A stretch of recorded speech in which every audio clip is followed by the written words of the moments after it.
Hello students, welcome to yet another session of economics. इसमें हम क्या करेंगे, यूनिट 4 है आपकी, उसके दो टॉपिक्स हैं, उनको बहुत अच्छे से कवर करने वाले हैं। ठीक है, तो टॉपिक है determination of income and employment. ठीक है, ये यूनिट है, इसके हम एक तो एग्रीगेट डिमांड क्या होती है और इसके कंपोनेंट्स क्या क्या हैं, एग्रीगेट सप्लाई क्या है और इन दोनों के कंपोनेंट्स क्या क्या हैं। ठीक है, उसके बाद में हम देखेंगे प्रोपेंसिटी टू कंज्यूम और प्रोपेंसिटी टू सेव क्या होती है, और average propensity to save, marginal propensity to save, ये सब क्या होते हैं। ठीक है,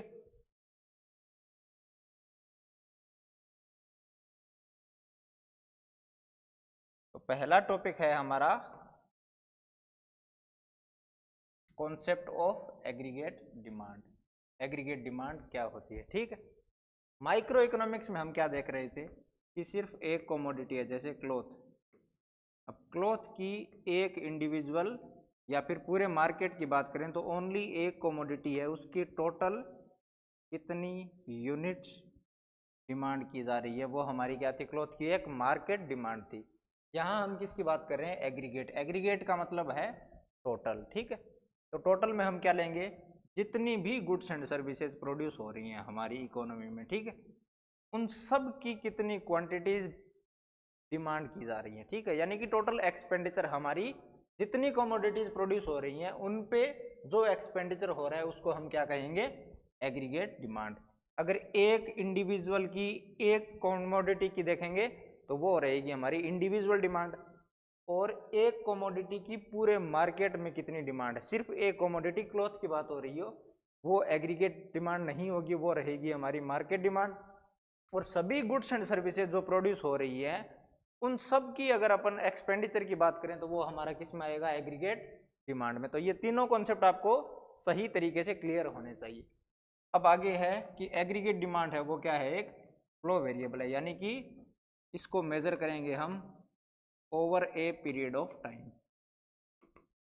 over a period of time जिस वेरिएबल को मेजर किया जाता है उसको हम क्या कहते हैं, फ्लो वेरिएबल। ठीक है, तो over a period of time की बात हो रही है तो कितना टाइम पीरियड लेंगे हम, टाइम पीरियड लेंगे एक फाइनेंशियल ईयर का, जो स्टार्ट होता है 1 अप्रैल से 31 मार्च तक चलने वाला फाइनेंशियल ईयर। ठीक है, अब देखो इसको हम अगर मेजर करें तो एग्रीगेट डिमांड है उसको एक तो हम प्राइस के हिसाब से मेजर कर सकते हैं, और दूसरा हमारा है लेवल ऑफ इनकम है, उसके बेसिस पे हम मेजर कर सकते हैं। ठीक है, अगर प्राइस के हिसाब से करेंगे तो देखो प्राइस अगर इंक्रीज हो रही हो तो एग्रीगेट डिमांड क्या होगी, डिक्रीज होगी, क्योंकि प्राइस और क्वांटिटी के बीच में क्या है, इनवर्स रिलेशनशिप है। ठीक है, और अगर इनकम के हिसाब से देखें, ओवरऑल अगर इनकम इंक्रीज हो रही हो तो हम ज़्यादा गुड्स एंड सर्विसेज परचेज करना प्रेफर करेंगे, तो एग्रीगेट डिमांड क्या होगी, इंक्रीज होगी।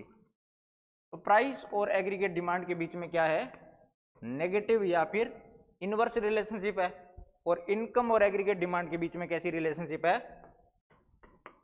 पॉजिटिव या फिर डायरेक्ट रिलेशनशिप है। ठीक है, तो ये तो था हमारा कि एग्रीगेट डिमांड को कैसे मेजर किया जा सकता है।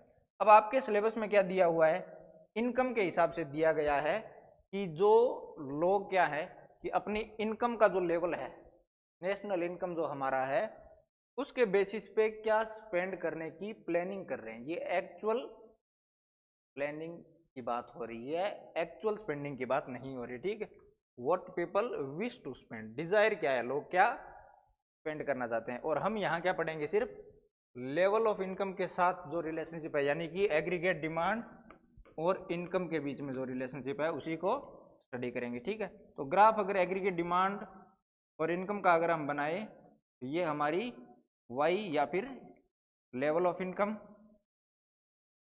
वाई एक्सिस पे हम मेजर कर रहे हैं एग्रीगेट डिमांड को, तो दोनों के बीच में क्या है, पॉजिटिव रिलेशनशिप है, तो हमारा ग्राफ क्या आएगा, अपवर्ड स्लोपिंग। ठीक है,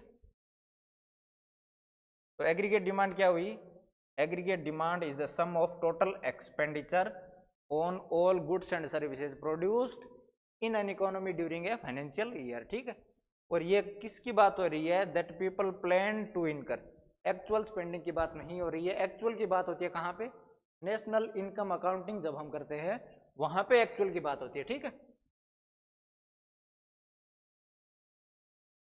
नेक्स्ट टॉपिक है हमारा एग्रीगेट डिमांड शेड्यूल क्या होता है, एग्रीगेट डिमांड कर्व क्या होता है। और देखो 3 तरीके से आपको एक ही बात बताई जा रही है बुक्स में। एक तो एक शेड्यूल में वही बात बताई जा रही है, शेड्यूल यानी कि एक टेबुलर फॉर्म है उसमें भी वही बात बताई जा रही है, ग्राफ है उसमें भी वही इंफॉर्मेशन दी जाती है, और नीचे ग्राफिकल इलस्ट्रेशन है उसी में सेम चीजें होती है, ठीक है। तो अगर हम स्टार्ट करें इस टेबल में, यहाँ पे वाई यानी कि इनकम और यहाँ पे एग्रीगेट डिमांड, ठीक है। हमारे सिलेबस में क्या है, इनकम और एग्रीगेट डिमांड दोनों के बीच में जो रिलेशनशिप है उसी को हमें स्टडी करनी है, ठीक है। तो पहला पॉइंट देखो यहाँ पे कि जब इनकम जीरो है तो भी कुछ ना कुछ एग्रीगेट डिमांड हो रही है। अब देखो एग्रीगेट डिमांड में क्या क्या आएगा, कंजम्पशन प्लस इन्वेस्टमेंट, अगर हम 2 सेक्टर की बात करें तो, ठीक है। तो अगर लेवल ऑफ इनकम जीरो है फिर भी कुछ ना कुछ क्या हो रहा है, स्पेंडिंग हो रही है, उसको हम क्या कहेंगे, ये होगी हमारी, एक वर्ड याद रखना, ऑटोनोमस स्पेंडिंग, ठीक है। दोनों कंपोनेंट है उनमें से कंजम्पशन भी हो सकता है और इन्वेस्टमेंट भी हो सकता है, तो ये कंपोनेंट हमारा क्या है, ऑटोनोमस कंजम्पशन या फिर ऑटोनोमस इन्वेस्टमेंट का। इनकम का लेवल क्या है, जीरो, यानी कि ऑटोनोमस जो कंपोनेंट होगा वो हमारा लेवल ऑफ इनकम है उससे क्या रहेगा, लेवल ऑफ इनकम है उससे रहेगा इंडिपेंडेंट। इनकम अगर जीरो है फिर भी कोई ना कोई इसेंशियल एक्सपेंडिचर तो है ही इकोनॉमी, वो करना ही पड़ेगा। तो ऐसा लेवल ऑफ कंजम्पशन या फिर investment that is independent of level of income, उसको हम क्या कहेंगे, ऑटोनोमस कंजम्पशन या फिर ऑटोनोमस इन्वेस्टमेंट, ठीक है। फिर उसके बाद में देखो कि इनकम इंक्रीज हुई हमारी 20 से, जीरो से हमारे 20 पे, ठीक है।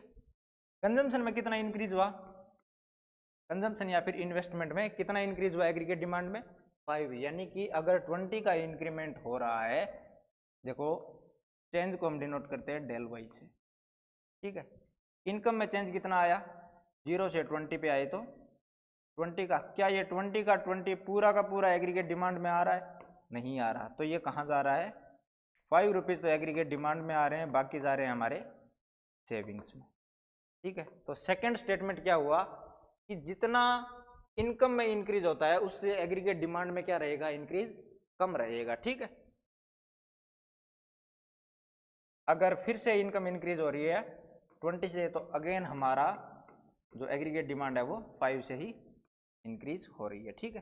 तो ये 2 बातें आपको याद रखनी है, एक तो एक कंपोनेंट ऐसा है जो क्या है, ऑटोनोमस है, और ये है हमारा इंड्यूस्ड कंपोनेंट। इंड्यूस्ड यानी कि किसकी वजह से हो रहा है, ये एग्रीगेट डिमांड इंक्रीज हो रही है किसकी वजह से, इनकम इंक्रीज होने की वजह से।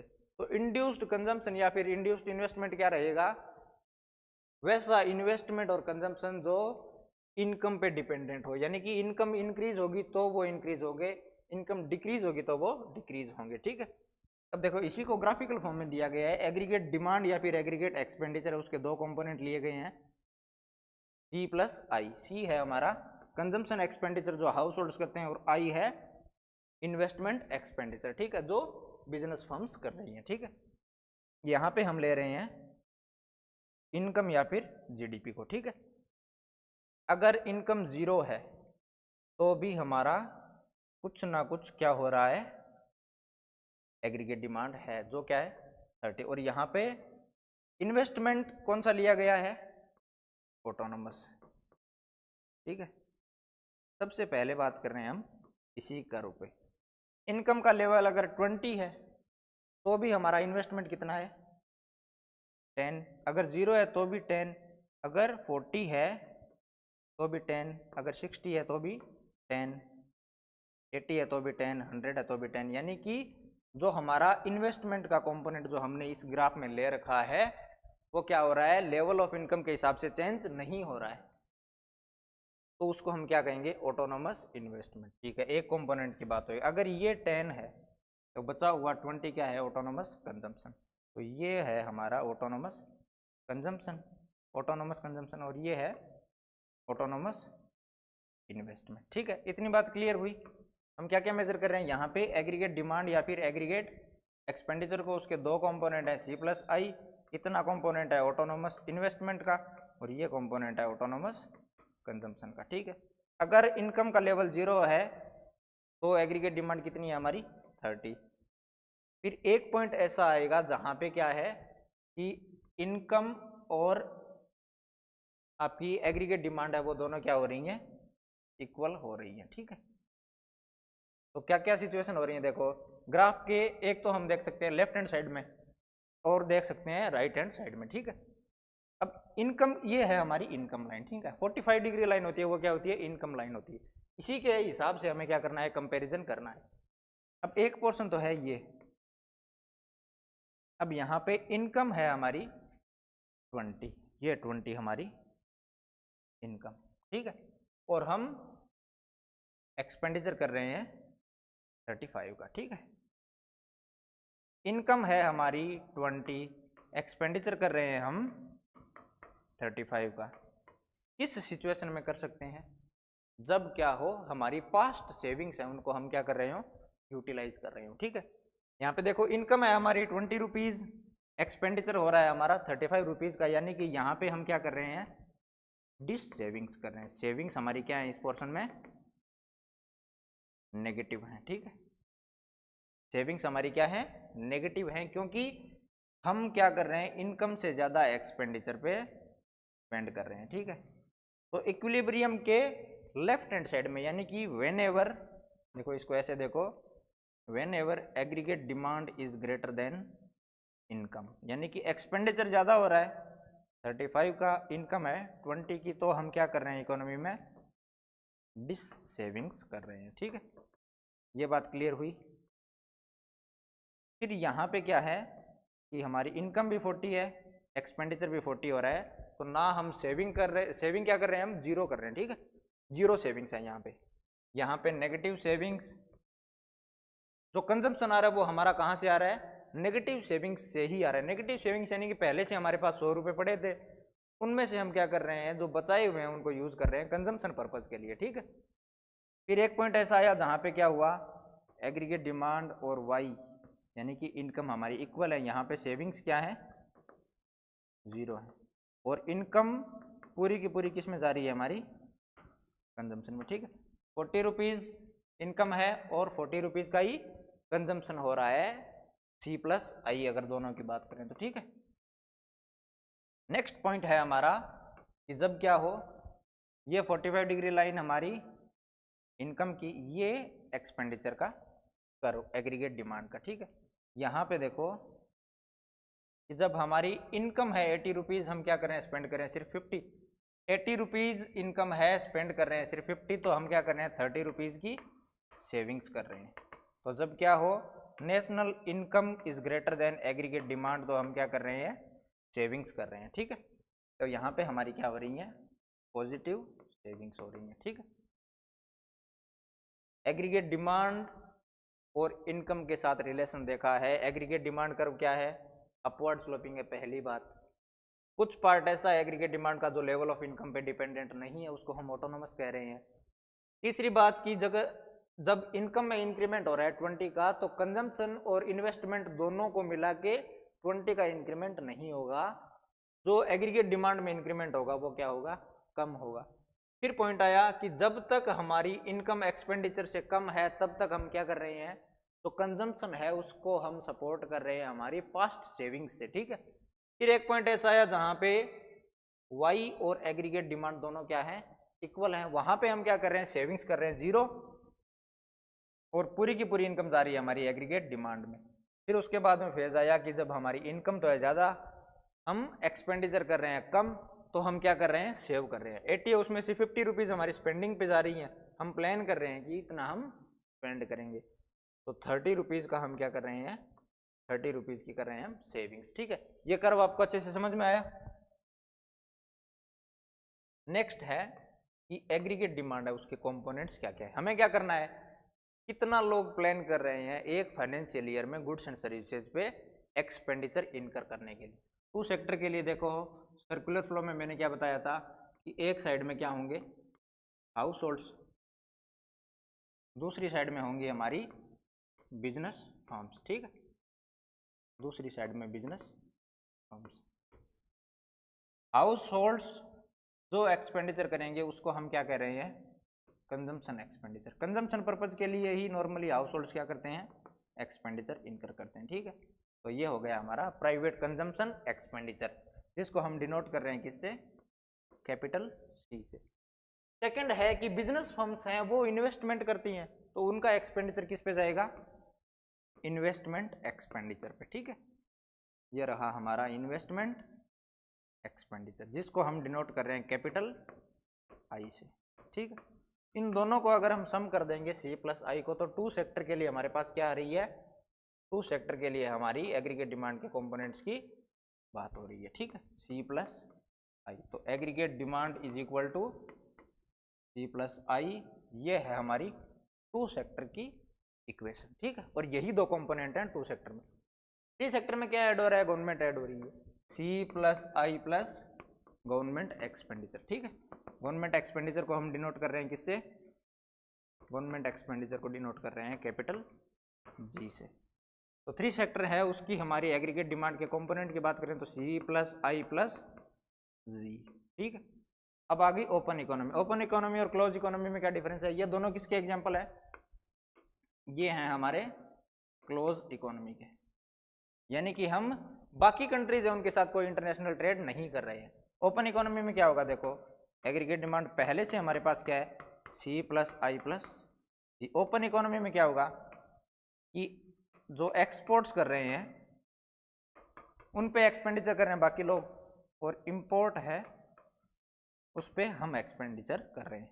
एक्सपोर्ट को डिनोट किया जाता है मैक्रो इकोनॉमिक्स में एक्स से, और इंपोर्ट को डिनोट कर रहे हैं हम कैपिटल एम से। तो एक्सपोर्ट है उसको तो हम ऐड कर रहे हैं क्योंकि उन गुड्स एंड सर्विसेज का प्रोडक्शन हमारी टेरिटरी के अंदर हुआ है, और इंपोर्ट्स हैं उनका प्रोडक्शन हमारी टेरिटरी के अंदर नहीं हुआ है, तो हम उनको क्या कर रहे हैं, डिडक्ट कर रहे हैं, ठीक है। एक्सपोर्ट को ऐड किया, इंपोर्ट को डिडक्ट किया, तो aggregate demand is equal to क्या आ गया, C plus I plus G plus X minus M. ये है हमारी ओपन इकोनॉमी की एग्रीगेट डिमांड की इक्वेशन, ठीक है। नेक्स्ट है एग्रीगेट सप्लाई। देखो एग्रीगेट डिमांड किसके कॉन्टेक्स्ट में था, कि लोग कितना एक्सपेंडिचर करना चाह रहे हैं। एग्रीगेट सप्लाई क्या होगी कि टोटल प्रोड्यूसर जितने भी हैं वो कितनी गुड्स एंड सर्विसेज का प्रोडक्शन सप्लाई करने के लिए प्लान कर रही हैं, ठीक है। दोनों प्लानिंग के हिसाब से इसलिए देख रहे हैं क्योंकि जब ये एनालिसिस हमारे पास हो कि ये इकोनॉमी में प्लान किया जा रहा है, अगर उससे कोई डेविएशन होता है, यानी कि या तो एग्रीगेट डिमांड कम हो रही हो या फिर एग्रीगेट सप्लाई कम हो रही हो, तो उनको हम करेक्ट कैसे कर सकते हैं, ठीक है, एक फाइनेंशियल ईयर में। तो एग्रीगेट प्रोडक्शन हो रहा है जो प्लान कर रहे हैं producers during a accounting year, तो ये भी हमारा क्या रहेगा, एक फ्लो वेरिएबल रहेगा, ठीक है। अब एग्रीगेट सप्लाई है, उसके बारे में एक हमारे इकोनॉमिस्ट हुए हैं जिनका नाम आपको याद रखना है, जॉन मेनियार्ड कीन्स, ठीक है। इनको फादर ऑफ मैक्रो इकोनॉमिक्स भी कहा जाता है। इन्होंने क्या कहा था कि किसी एक पर्टिकुलर टाइम पे एक इकोनॉमी में क्या होती है, एक्सेस कैपेसिटी। अब ये एक्सेस कैपेसिटी किस कॉन्टेक्स्ट में बात हो रही है, जॉन मेनियार्ड कीन्स कहते हैं कि एक इकोनॉमी में हर टाइम पे इतनी कैपेसिटी होती है बिजनेस फर्म्स के पास कि वो जितनी डिमांड आ रही हो उसको फुलफिल कर सके। यानी कि अगर 1000 यूनिट्स की डिमांड आ रही है तो उनके पास ऑलरेडी रिसोर्सेज हैं कि वो प्रोड्यूस कर सके। यानी कि देखो अगर डिमांड इंक्रीज हो रही हो, 100 यूनिट की एक्स्ट्रा डिमांड इंक्रीज हो रही है, तो इकोनॉमी में ये होता है कि अगर डिमांड आ रही है तो बिजनेस फर्म्स के पास ऑलरेडी इतनी कैपेसिटी है कि वो इस डिमांड को फुलफिल कर सकें। यानी कि अगर डिमांड इंक्रीज हुई तो सप्लाई आराम से इंक्रीज हो जाएगी, इनके हिसाब से कि सप्लाई को इंक्रीज करने में ज़्यादा प्रॉब्लम नहीं आएगी। तो एग्रीगेट सप्लाई है उसको डिटरमाइन करने में प्राइसेस का कोई रोल नहीं है, क्योंकि अगर डिमांड इंक्रीज हो रही है तो उसी प्राइस पे गुड्स एंड सर्विसेज प्रोवाइड करने के लिए इकोनॉमी में क्या है, एक्सेस कैपेसिटी है प्रोडक्शन करने की। तो क्या है कि प्राइसेस का कोई रोल नहीं है as a determinant of aggregate supply, ठीक है। अब एग्रीगेट डिमांड को हमने किस कॉन्टेक्स्ट में देखा था, एक्सपेंडिचर मेथड जो था हमारा नेशनल इनकम को डिटरमाइन करने का, ठीक है। उसके हिसाब से देखा था। इसमें हम क्या करेंगे, एग्रीगेट सप्लाई में जो वैल्यू एडेड मेथड है, वैल्यू एडेड मेथड है, उसके हिसाब से हम एनालिसिस करेंगे, ठीक है। क्योंकि एग्रीगेट सप्लाई कहाँ से आ रही है, प्रोड्यूसर से, और प्रोड्यूसर्स क्या करते हैं, रॉ मटेरियल में वैल्यू एडिशन, ठीक है। इनकम जीरो है, यानी कि एक्सपेंडिचर साइड से कोई डिमांड नहीं आ रही है, तो एग्रीगेट सप्लाई भी हमारी क्या रहेगी, जीरो रहेगी। यहाँ पे कोई ऑटोनोमस कंपोनेंट नहीं है, पहली बात। दूसरी बात, अगर 20 की डिमांड आ रही है तो 20 एग्रीगेट सप्लाई हो रही है एक्सेस कैपेसिटी की वजह से, यानी कि हर बार क्या रहेगा, इनकम और एग्रीगेट सप्लाई हमारी क्या रहेंगी, इक्वल रहेंगी, ठीक है। तो इनकम लाइन है उसी को हम क्या कह रहे हैं, एग्रीगेट सप्लाई लाइन। इसी वजह से हमारी जो वाई लाइन यानी कि इनकम लाइन या फिर एग्रीगेट सप्लाई है वो क्या होती है, 45 डिग्री लाइन होती है, क्योंकि दोनों पे हम एक ही टाइप के पैरामीटर्स को मेजर कर रहे हैं, ठीक है। तो दोनों क्या आएंगे, हर बार इक्वल आएंगे। अगर यहाँ पे 20 है तो यहाँ पे भी 20, यहाँ पे 40 तो यहाँ पे भी 40, यहाँ 60 तो यहाँ पे भी 60 है, ठीक है। तो इस वजह से हमारी एग्रीगेट सप्लाई लाइन है वो क्या है, वही हमारी इनकम लाइन है, ठीक है। दोनों एक ही लाइन है और इसमें कोई चेंज नहीं हो रहा है। चेंज किस में हो रहा है, एग्रीगेट डिमांड में चेंज हो रहा है। तो हमें करेक्ट ज्यादा करने की जरूरत किसको है, जॉन मैन्यार्ड किन्स के हिसाब से एग्रीगेट डिमांड को, ठीक है। एग्रीगेट डिमांड को उन्होंने की कॉन्सेप्ट बताया था जिसको करेक्ट करने की जरूरत होती है, ठीक है।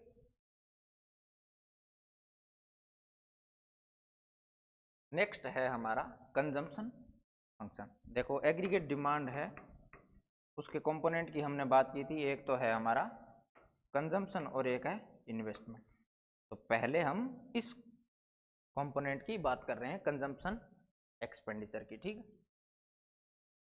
देखो एक पार्ट ऐसा है जो क्या है, ऑटोनोमस कंजम्पशन, यानी कि उस ऐसा लेवल ऑफ इनकम पे जो डिपेंडेंट नहीं है, ऐसा कंजम्पशन जो लेवल ऑफ इनकम पे क्या है, डिपेंडेंट नहीं है, उसको हम क्या कहेंगे, ऑटोनोमस कंजम्पशन, ठीक है। तो ये है हमारा, अगर इनकम का लेवल जीरो है तो भी कुछ ना कुछ कंजम्पशन हो रहा है, तो इसको हम क्या कहेंगे, ऑटोनोमस कंजम्पशन। अगर पूछ लिया जाए कि जो कंजम्पशन कर्व है वो ओरिजिन से पास क्यों नहीं होता, उसका रीजन ये है कि अगर इनकम जीरो होगी तो भी कुछ ना कुछ कंजम्पशन इकोनॉमी में होगा। तो ये पोर्शन हुआ हमारा ऑटोनोमस कंजम्पशन का। उसके बाद में क्या है, consumption is positively related to income. अगर आपकी इनकम 100 से इंक्रीज हो रही हो 120 पे, ठीक है, तो 20 का इंक्रीमेंट जो हुआ है उसकी वजह से आपका कंजम्पशन इंक्रीज होगा। हालांकि सेविंग्स भी इंक्रीज होंगी, लेकिन यहाँ हम बात कर रहे हैं सिर्फ कंजम्पशन की। तो अगर इनकम इंक्रीज हो रही है तो कंजम्पशन इंक्रीज होगा, यानी कि there is a positive relationship between consumption and income. इस वजह से कंजम्पशन कर्व हमारा क्या है, अपवर्ड स्लोपिंग है, ये ऊपर की तरफ जा रहा है अपवर्ड, ये अपवर्ड स्लोपिंग हमारा कंजम्पशन कर्व है, ठीक है। ये वाई लाइन या फिर 45 डिग्री लाइन है। अब देखो इनकम जीरो तो भी कुछ ना कुछ कंजम्पशन है, यानी कि ये क्या है, ऑटोनोमस कंजम्पशन, ठीक है। इनकम में इंक्रीमेंट हुआ 50 का, कंजम्पशन में इंक्रीमेंट हुआ 40 का, यानी कि अगर इनकम 50 रुपए से इंक्रीज हो रही है तो कंजम्पशन हमारा 50 से इंक्रीज नहीं होगा, 50 से कोई एक कम वैल्यू होगी उससे इंक्रीज होगा, ठीक है। फिर एक पॉइंट ऐसा आ रहा है जहाँ पे क्या हो रहा है, टोटल कंजम्पशन और हमारी टोटल इनकम दोनों क्या है, इक्वल है। इसी को हम क्या कह रहे हैं, ब्रेक इवन पॉइंट। तो ब्रेक इवन पॉइंट अगर पूछ लिया जाए तो ब्रेक इवन पॉइंट क्या कहोगे, ऐसा लेवल ऑफ इनकम या फिर कंजम्पशन जहाँ पे दोनों क्या हो, लेवल ऑफ इनकम और लेवल ऑफ कंजम्पशन दोनों इक्वल हो, उसको हम क्या कहेंगे, ब्रेक इवन पॉइंट। फिर एक सिचुएशन ऐसी आ रही है जहाँ पे इनकम हमारी 150 और कंजम्पशन कितना हो रहा है, 140। अब इस डेटा को आराम से देखो आप। सबसे पहले इनकम 0, कंजम्पशन 20, कौन सा कंपोनेंट हुआ, ऑटोनोमस कंजम्पशन का।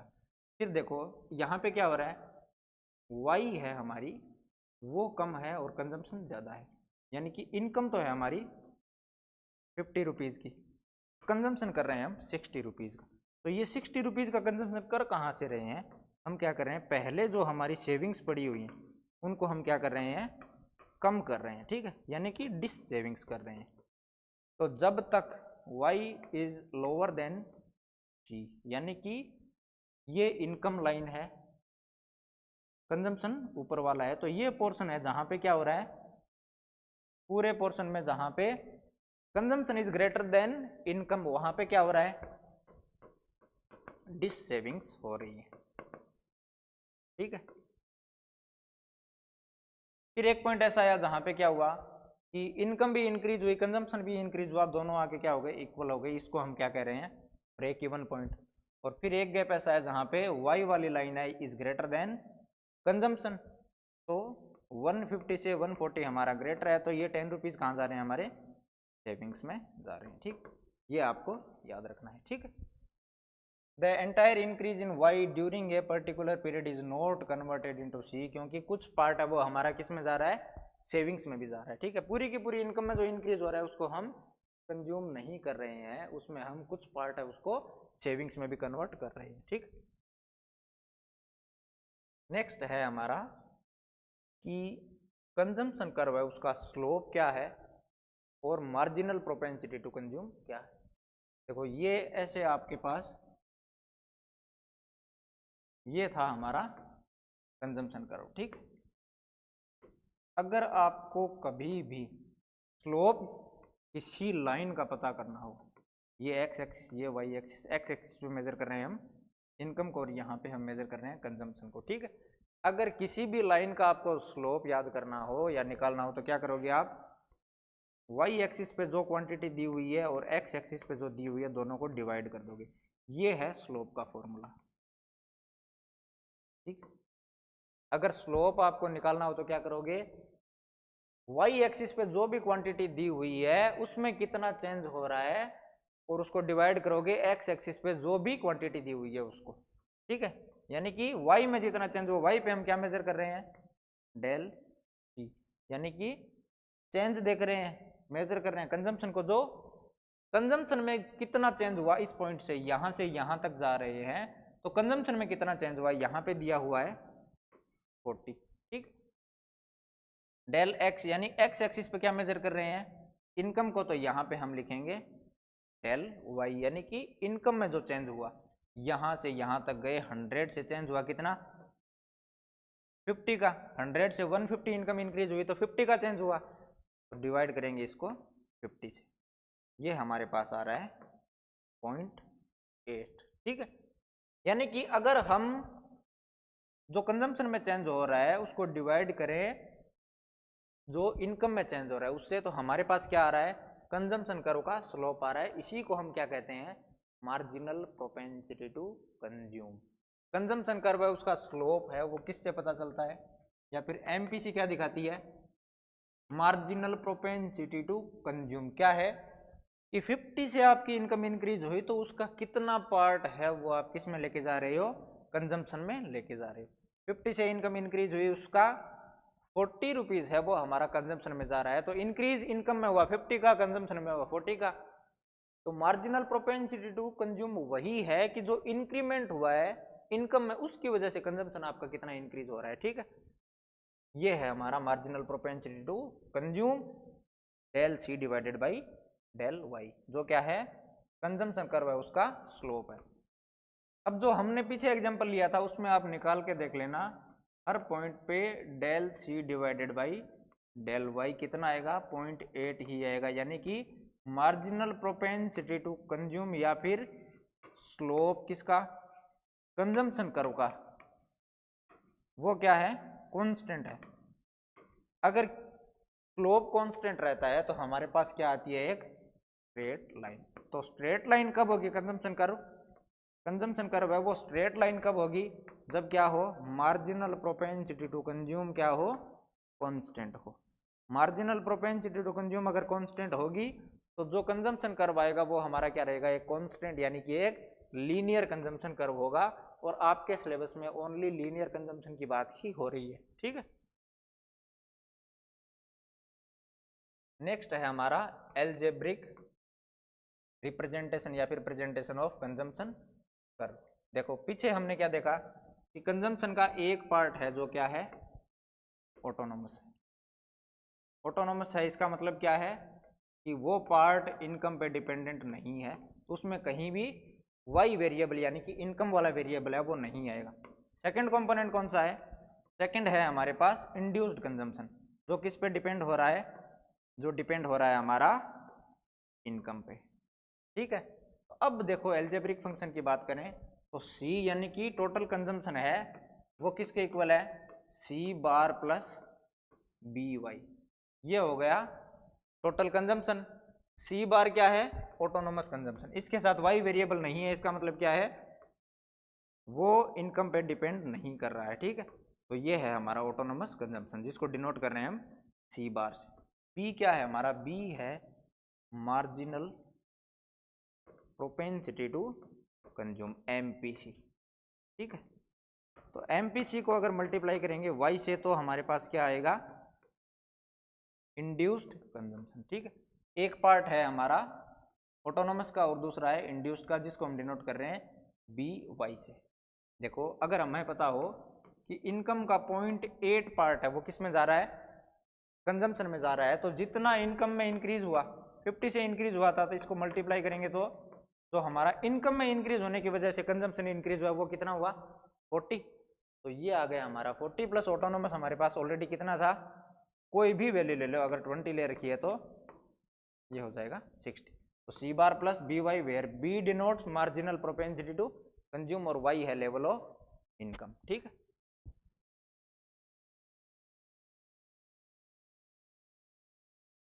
नेक्स्ट है हमारा सप्लाई कर्व।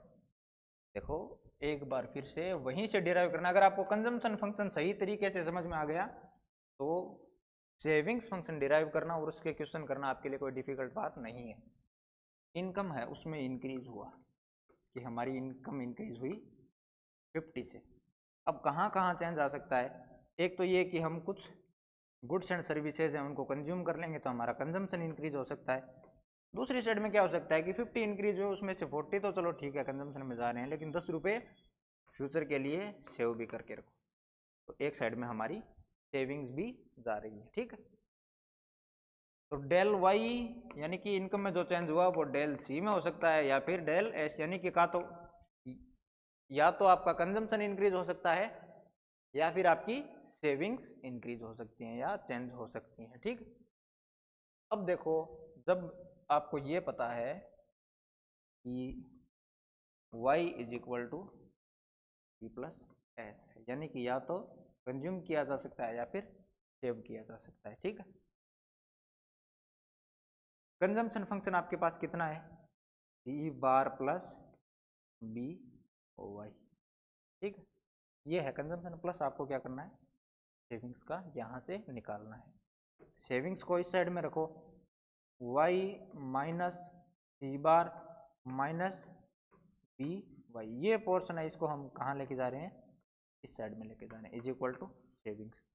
अब इसको रीराइट करें तो माइनस सी बार बाहर आ गई, ये क्या है ऑटोनोमस कंजम्पशन, ये यहाँ पे माइनस इसलिए आया है क्योंकि इसको सपोर्ट करने के लिए सेविंग्स को डिक्रीज किया गया था, इसी वजह से यहाँ पे नेगेटिव साइन भी है। ठीक, माइनस सी बार, अब यहाँ पे कॉमन ले लो y को, तो देखो ये y को कॉमन लिया, यहाँ पे क्या बचा 1 माइनस बी। ठीक है, ये हो गया हमारा सेविंग्स। ठीक है, जैसे अगर हम बात करें कि सबसे पहले जब ऑटोनोमस कंजम्पशन हमारा 20 था, ये हमारा कंजम्पशन फंक्शन था, अगर ये यहाँ पे 20 है तो 20 की हम क्या कर रहे हैं, डिस सेविंग्स कर रहे हैं, यानी कि सेविंग्स पहले क्या है, नेगेटिव है। फिर इनकम इंक्रीज हुई 50 तक आए तो सेविंग्स भी इंक्रीज हो रही है, एक पॉइंट ऐसा आया जहाँ पे क्या है, सेविंग्स हो गई ज़ीरो। सेविंग्स ज़ीरो कहाँ हो रही है, जब इनकम और कंजम्पशन दोनों इक्वल हों, यानी कि ब्रेक इवन पॉइंट की बात हो रही है। ठीक है, ब्रेक इवन पॉइंट की बात हो रही है, उसके बाद में क्या होगा, सेविंग्स हमारी पॉजिटिव रहेंगी। ठीक है, ये है हमारा सेविंग्स कर्व। अगर del C divided by del Y हमारा मार्जिनल प्रोपेंसिटी टू कंज्यूम है, तो जो सप्लाई कर्व है उसका स्लोप कैसे निकालेंगे, वाई एक्सिस पे क्या मेजर कर रहे हैं, सेविंग्स को, तो डेल एस, और एक्स एक्सिस पे क्या मेजर कर रहे हैं, इनकम को, तो डेल वाई। ये हमारा आ गया मार्जिनल प्रोपेंसिटी टू सेव। ठीक, कि इनकम में जो चेंज हुआ उसमें से कितना सेविंग्स में चेंज हो रहा है। ठीक, फिर है एल्जेब्रिक फंक्शन क्या हुआ सेविंग्स का। देखो जो हमने पीछे ड्रॉ किया था, अभी जो पीछे निकल के आया था वही कर्व हमारा सेम सेविंग्स के केस में आ रहा है। कंजम्पशन के केस में क्या था, C is equal to C bar plus B Y. ठीक है, सेविंग्स के केस में क्या होगा, ये कंजम्पशन हो गया हमारा नेगेटिव, यानी कि इस टाइम पे हम क्या कर रहे थे, डिस सेविंग कर रहे थे। प्लस में स्लोप इसका क्या है 1 माइनस बी, यानी कि देखो अभी आप याद रख लो कि marginal propensity to consume plus marginal propensity to save is equal to क्या होता है 1 होता है। ये कैसे होता है इसको मैं आगे आने वाली स्लाइड में आपको प्रूव करके दिखा दूंगा। ठीक है, तो अगर 1 माइनस बी लिखेंगे तो वो हमारा क्या होगा 1 माइनस एमपीसी। बी क्या था हमारा marginal propensity to consume. 1 minus अगर आप एमपीसी करोगे 1 माइनस एमपीसी किसके इक्वल आ रहा है एमपीएस के, यानी कि मार्जिनल प्रोपेंसिटी टू सेव के इक्वल आ रहा है। तो 1 माइनस बी को हम क्या लिख सकते हैं 1 minus B is equal to है हमारा मार्जिनल प्रोपेंसिटी टू सेव। अब देखो न्यूमेरिकल वैल्यूज के साथ देखो इनकम में चेंज कितना हुआ 50 का, कंजम्पशन में कितना चेंज हुआ 40 का, बचा हुआ चेंज किस में हुआ सेविंग्स में, यानी कि डेल एस यानी कि चेंज इन सेविंग कितना है 10। अब डेल वाई यानी कि जो 50 चेंज हुआ है वो किस किस में हो सकता है, या तो 40 रुपये जो कंजम्पशन में गए प्लस 10 रुपये जो सेविंग्स में। ठीक है, अब पूरी इक्वेशन को आप डिवाइड करो डेल वाई से, दोनों साइड डेल वाई से डिवाइड करो। ठीक है, तो del Y divided by del Y is equal to 1 हो गया। डेल सी यानी कि change in consumption due to change in income क्या है हमारा marginal propensity to consume. Del C divided by del Y क्या है मार्जिनल प्रोपेंसिटी टू कंज्यूम, और del S divided by del Y क्या है मार्जिनल प्रोपेंसिटी टू सेव। तो MPS plus MPC दोनों का सम क्या होता है 1 होता है। ये रिलेशनशिप है हमारी किस किस के बीच की मार्जिनल प्रोपेंसिटी टू कंज्यूम और मार्जिनल प्रोपेंसिटी टू सेव के बीच की। ठीक है, तो यहाँ पे नेगेटिव साइन क्या इंडिकेट कर रहा है, नेगेटिव साइन इंडिकेट कर रहा है कि सेविंग्स हमारी क्या हो रही है पहले नेगेटिव हो रही है। ठीक है, और उसके बाद में सेविंग्स इंक्रीज हो रही है।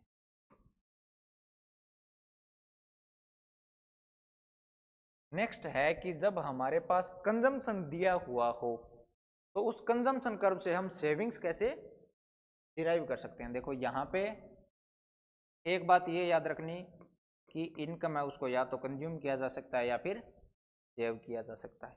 टैक्सेस अभी हम बात नहीं कर रहे हैं क्योंकि आपके पूरे सिलेबस में सिर्फ 2 सेक्टर मॉडल की बात हो रही है। तो 3 सेक्टर मॉडल में गवर्नमेंट आती है उसके साथ टैक्सेस आते हैं, टैक्सेस आपके सिलेबस में नहीं है।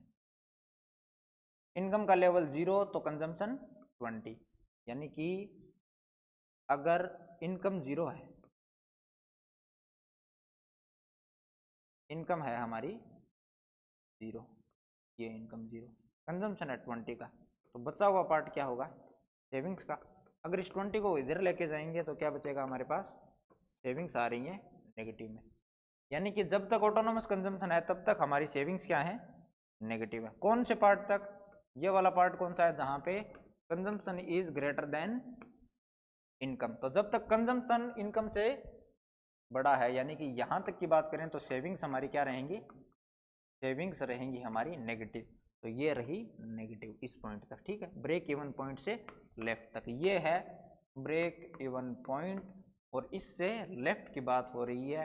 क्या क्या सिचुएशन है, सी इज ग्रेटर देन वाई और सेविंग्स हमारी क्या है, सेविंग्स है हमारी नेगेटिव। तो जब कंजम्पशन का पता हो तो इनकम में से माइनस करके हम कंजम्पशन का पता कर सेविंग्स का पता कर सकते हैं। ठीक है, यहाँ पे -20 आया, इस पॉइंट पे देखो क्या हुआ कि इनकम है हमारी 50, कंजम्पशन कितना है 60 प्लस सेविंग्स। ठीक, तो 60 इधर जाएगा तो सेविंग्स हमारे पास बचेंगी -10, यानी कि जो नेगेटिव सेविंग्स थी वो अब हमारी क्या हुई है कम हुई है। और एक पॉइंट ऐसा आएगा जहाँ पे क्या होगा कि इनकम है 150, कंजम्पशन हो रहा है 140 का, तो बचा हुआ पार्ट गया सेविंग्स में, तो सेविंग्स यहाँ पे क्या हो जाएंगी 10, यानी कि पॉजिटिव वैल्यू आ जाएंगी। ब्रेक इवन पॉइंट पे क्या होता है savings is equal to 0, Y is equal to C, यानी कि एंटायर इनकम है वो किस में जा रही है कंजम्पशन में जा रही है।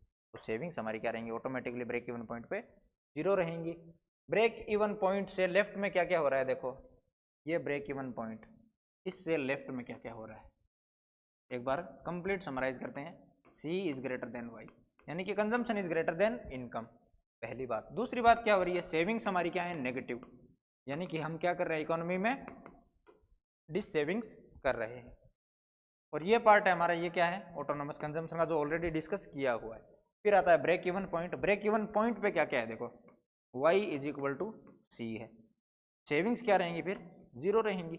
ब्रेक इवन पॉइंट पे सेविंग्स क्या है, जीरो, और y और c दोनों क्या है, इक्वल। ब्रेक इवन पॉइंट से राइट में देखो, राइट में क्या क्या हो रहा है, सेम जो लेफ्ट में है उसका अपोजिट, यानी कि सेविंग्स जो नेगेटिव थी वो अब क्या हो रही है, पॉजिटिव, एक्स एक्सिस से ऊपर आ रही है। तो सेविंग्स हमारी क्या है, सेविंग्स इस साइड में रहेंगी पॉजिटिव, और कंजम्पशन है वो इनकम से क्या होगा, कम होगा। यानी कि अगर इनकम हमारी 150 है तो कंजम्पशन 140 का ही हो रहा है। बचे हुए 10 रुपीज़ कहाँ जा रहे हैं, बचे हुए 10 जा रहे हैं हमारे सेविंग्स में, ठीक है।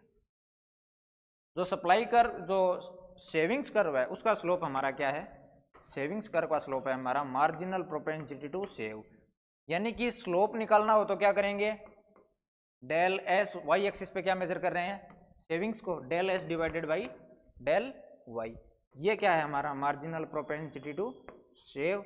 और यहाँ पे वाई एक्सिस पे क्या मेजर कर रहे हैं, कंजम्पशन को, तो वाई एक्सिस में जो चेंज हुआ उसको डिवाइड करेंगे इनकम से, del C divided by del Y. ये हमारा क्या है, marginal propensity to consume.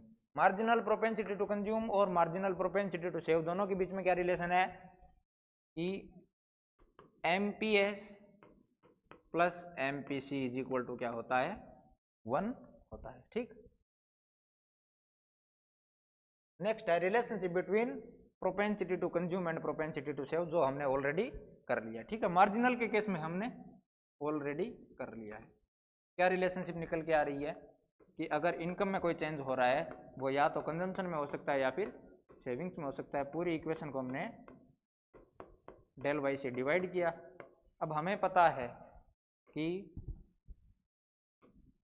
Del Y divided by del Y is equal to 1, del C divided by del Y, ये है हमारा मार्जिनल प्रोपेंसिटी टू कंज्यूम, कि इनकम में जो चेंज हुआ उसका कितना पार्ट किस में जा रहा है, कंजम्पशन में जा रहा है, प्लस सेविंग्स में कितना चेंज हो रहा है। तो मार्जिनल प्रोपेंसिटी टू कंज्यूम और मार्जिनल प्रोपेंसिटी टू सेव क्या है, दोनों को अगर ऐड करेंगे तो 1 आएगा। अगर किसी क्वेश्चन में दिया हुआ हो एमपीसी इज इक्वल टू 0.8 तो एमपीएस निकाल सकते हो आराम से, क्योंकि दोनों को ऐड करोगे तो कितना आएगा, 1 आएगा।